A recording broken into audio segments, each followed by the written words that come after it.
मी ज्या मतदारसंघाचं प्रतिनिधित्व करतोय, ज्या मायबाप जनतेने मला महाराष्ट्राच्या विधिमंडळामध्ये सन्मानानं काम करण्याची संधी दिली, तो जत मतदारसंघ क्रमांक 288 वा आहे. म्हणजे आपली विधानसभा 288 आमदारांची आहे, त्यातला शेवटचा क्रमांक आहे. दुर्दैवानं प्रस्थापित राज्यकर्त्यांनी गेली अनेक वर्ष जतवरती सातत्यानं अन्याय केला. निसर्ग तर कायमचा कोपलेला आहे, निसर्गाने कायमचा अन्याय केला. परंतु ज्यांच्या हातामध्ये सत्ता होती, अनेक वर्षाची सत्ता होती, त्यांनी सुद्धा जतकडे दुर्लक्ष केलं, जाणीवपूर्वक अन्याय केला. जतच्या लोकांनी फक्त प्रस्थापितांच्या कारखान्यावरती ऊस तोडला पाहिजे अशा भूमिकेतून त्यांनी जतकडे लक्ष दिलं नाही.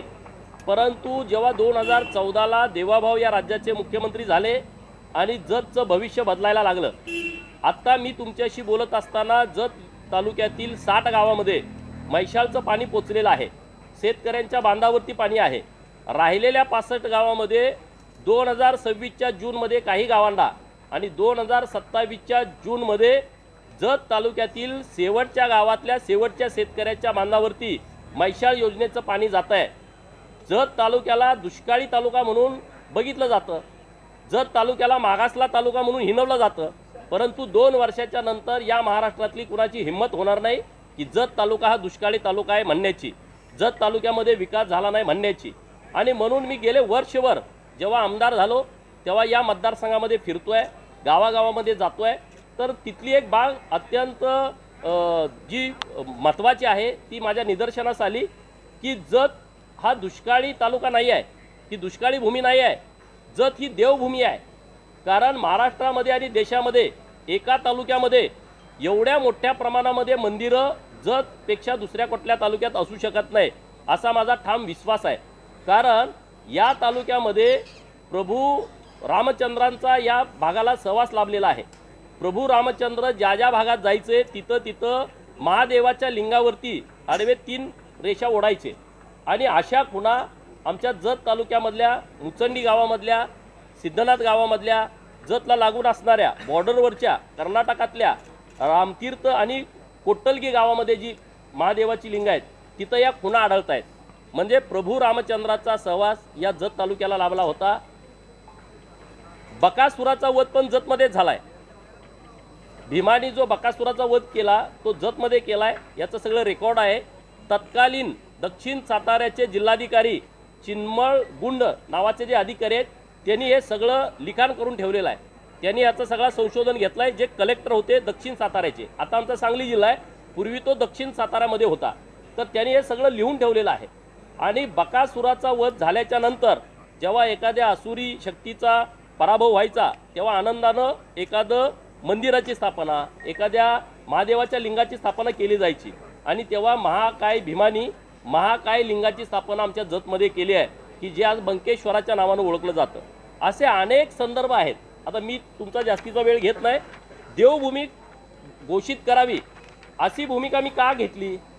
राज्याचे लोकप्रिय लाडके मुख्यमंत्री देवाभाऊंच्या हस्ते काल आम्ही एक कॉपी टेबल बुक प्रकाशित केलेला आहे. यामध्ये सर्व मंदिरं, त्यांच्या काय प्रथा आहेत, त्यांच्या काय परंपरा आहेत, पूजा पद्धती काय आहेत, ह्याची सर्व माहिती या कॉपी टेबल बुकमध्ये दिलेली आहे. जवळपास 30च्या वर अशी मंदिरं आहेत जिथं 1 लाखांपासून 10 लाख लोक दरवर्षी दर्शनासाठी येतात. तीर्थक्षेत्र ब मध्ये तुमचे जे सगळे निकष आहेत हे सगळे 36 ठिकाणं म्हणजे 6-7 असे आमचे मठ आहेत. 3 मंदिरांचा नजर चुकीनं उल्लेख आमचा राहिला आहे. त्या गावकऱ्यांची मी माफी मागतो. बेळुणगीचं मलकारसिद्ध, मोठेवाडीचं मरगुबाईचं मंदिर आणि पांढरेवाडीचं मरगुबाईचं मंदिर, ह्या 3 मंदिराचा समावेश यात होणं बाकी आहे. परंतु मी सर्व तालुक्याचा अभ्यास केला. तुम्ही तुमच्या तालुक्यात जरी नजर टाकली 1, 2, 3, 4 पर्यंत अशी मंदिरं आहेत की जी कुणाची तर कुलदैवत आहे, कुणाची तर कुलदेवी आहे आणि लाखो लोक तिथं दरवर्षी येतात. माझ्या विधानसभा मतदारसंघामध्ये महाराष्ट्र, कर्नाटक, तेलंगणा आणि गोवा या राज्यातले भाविक हे पूर्वीपासून येत आहेत. त्याला हजारो वर्षाची परंपरा आहे.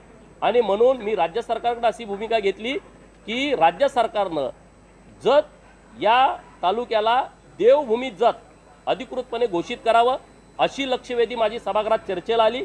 या चर्चेमध्ये अत्यंत सकारात्मक उत्तर राज्याचे ग्रामविकास खात्याचे मंत्री माननीय जयकुमार गोरेभाऊ यांनी दिलेले आहे. आणि त्यांनी असं सांगितलं की असा प्रस्ताव पहिल्यांदाच सरकारच्या समोर येतोय। असं सरकारकडे कुठलं धोरण नाही, परंतु असं धोरण करण्याच्या दृष्टिकोनातून माननीय देवाभाऊंच्या नेतृत्वामध्ये आम्ही सकारात्मक आहोत आणि अशा पद्धतीचं आम्ही नक्की धोरण करू। तीर्थक्षेत्र ब मध्ये राज्य सरकारनं 2 महिन्यापूर्वी 7 मंदिरांना तीर्थक्षेत्र ब चा दर्जा दिलाय। तत्पूर्वी 2 मंदिरांना तीर्थक्षेत्र ब चा दर्जा देऊन 5-5 कोटी रुपयाचा निधी दिलेला आहे। म्हणजे 9 तीर्थक्षेत्र ब मंदिरं आता जतमध्ये राज्य सरकारनं घोषित केलेले आहेत। म्हणजे 9-5 45 कोटी रुपये यातून आम्हाला मिळू शकतात। परंतु माझी विनंती सरकारकडे अशी केली मी की बाबा एवढ्यानं होणं नाही, कारण संख्या जास्त आहे। संख्येची यादी तुम्ही बघितली तर ती 36च्या वर जाते। 3 मंदिरं अजून यामध्ये घेतलेली नाहीत, नजर चुकीनं राहिलेली आहे। तर याच्यासाठी राज्य सरकारने एक एकत्रित विकास आराखडा तयार करावा, राज्य शिखर समितीच्या समोर तो आणावा, राज्य सरकारनं त्याला निधी द्यावा आणि जर समजा इथं काही प्रमाणात निधी दिला आणि काही प्रमाणात निधी देणं शक्य नसेल तर तो एकत्रित आराखडा राज्य सरकारनं केंद्र सरकारकडे पाठवावा।